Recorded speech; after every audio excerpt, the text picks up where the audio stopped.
À chaque coup de pelle, ce chargeur sur pneu ne rate pas sa cible. Le mastodonte est en mission. Réduire à néant toute installation construite illégalement sur l'emprise de la voie de contournement. Après plusieurs séances de sensibilisation à l'endroit des contrevenants et malgré les balises d'avertissement, certains ont fait la sourde oreille. Alors, l'autorité nationale de coordination du foncier passe à la manière forte pour instaurer l'ordre. D'autant que toutes les populations affectées par les travaux de construction de la voie de contournement ont été dédommagées selon la Direction générale de l'infrastructure et du transport. Il a été investi environ 9 milliards de francs CFA pour permettre aux personnes qui étaient affectées de pouvoir être, j'allais dire, dédommagées et libérer l'emprise pour permettre les travaux de démarrer. Alors nous sommes actuellement, nous tirons vers la fin du projet et donc nous avons donc pour mission de réaliser l'ouvrage et de la livrer avec ces emprises complètement sécurisées. Et donc nous avons constaté que l'emprise qui avait été délimitée est de plus en plus colonisée.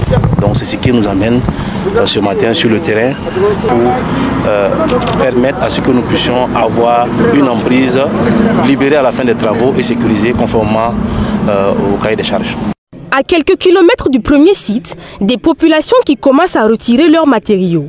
Mais cela ne les épargnera pas. Toutes les constructions subissent la fureur du chargeur. Comme cette station-service dont le propriétaire n'en revient pas. Il affirme n'avoir pas été informé. Je reviens ce matin, je pars au travail, je reviens. On m'appelle dire qu'il y a des gens qui sont là, qu'ils parlent pour parler de la délimitation. Moi je suis prêt, même si on m'avait dit de couper, de construire, je vais faire. Mais venir détruire comme ça, c'est pas bon. Moi je ne suis pas content. L'Office national du contrôle des aménagements et des constructions ne semble pas être convaincu par cette assertion. Tous ceux qui sont dans l'emprise, tous ceux qui sont dedans ont été indemnisés. Il y a des gens, il y a des seconds acquéreurs, c'est-à-dire il y a des gens qui ont acquis le foncier après les premiers, c'est-à-dire que les premiers qui ont été dédommagés. Il y a eu une nouvelle vague d'acquéreurs de foncier et ce sont ces gens-là qui prétendent n'avoir pas l'information. Quand vous achetez un bien, vous devez vous assurer qu'effectivement le bien que vous achetez répond à toutes les conditions. Et c'est le cas aujourd'hui. L'autorité nationale de coordination du foncier affirme que les actions de démolition des installations anarchiques ne se limiteront pas à la voie de contournement. Nous n'entendons pas nous arrêter là, il faut quand même mettre de l'ordre. Et c'est dans ce sens-là que ce matin, on a convié la presse pour que ce soit un message fort.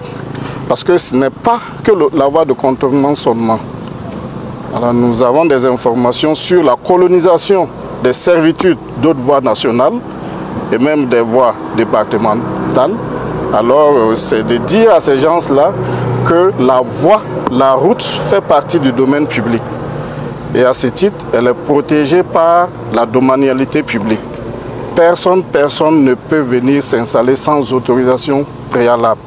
Ces opérations de démolition sont initiées par l'Autorité nationale de coordination du foncier en collaboration avec l'Office national du contrôle des aménagements et des constructions et la Direction générale des infrastructures et du transport.